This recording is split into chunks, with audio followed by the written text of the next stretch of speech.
আপোনাৰ এখন ভোট সলনি কৰি দিব পাৰে আপোনাৰ পৰিয়ালৰ ভৱিষ্যত। আপোনাৰ এখন ভোট সলনি কৰি দিব পাৰে আপোনাৰ ল'ৰা ছোৱালীৰ ভৱিষ্যত। এইবাৰ ভোটটো চিন্তা কৰি ভোট দিব। আপোনাৰ পৰিয়ালৰ স্বাৰ্থত ভোট দিব, আপোনাৰ ল'ৰা ছোৱালীৰ স্বাৰ্থত ভোট দিব।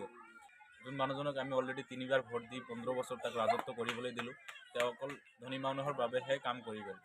তো আমাৰ নিচিনা আপোনাৰ নিচিনা গৰীব মানুহৰ যাতে ভৱিষ্যত ভাল হয়, ভৱিষ্যত উজ্জ্বল হয়, সেই সেনেকুৱা এজন মানুহক আমি এতিয়া চুজ কৰিব লাগিব।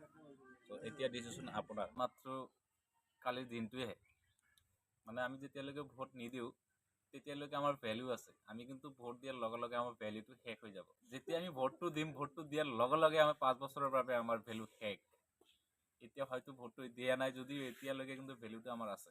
আপোনালোকে ভাবি চিন্তি ডিচিশ্যনটো ল'ব, অলপ চিন্তা চৰ্চা কৰিব। আপোনাৰ ভৱিষ্যতৰ কথা ভাবক, আপোনাৰ পৰিয়ালৰ ভৱিষ্যতৰ কথা ভাবক, আপোনাৰ ল'ৰা ছোৱালীৰ ভৱিষ্যতৰ কথা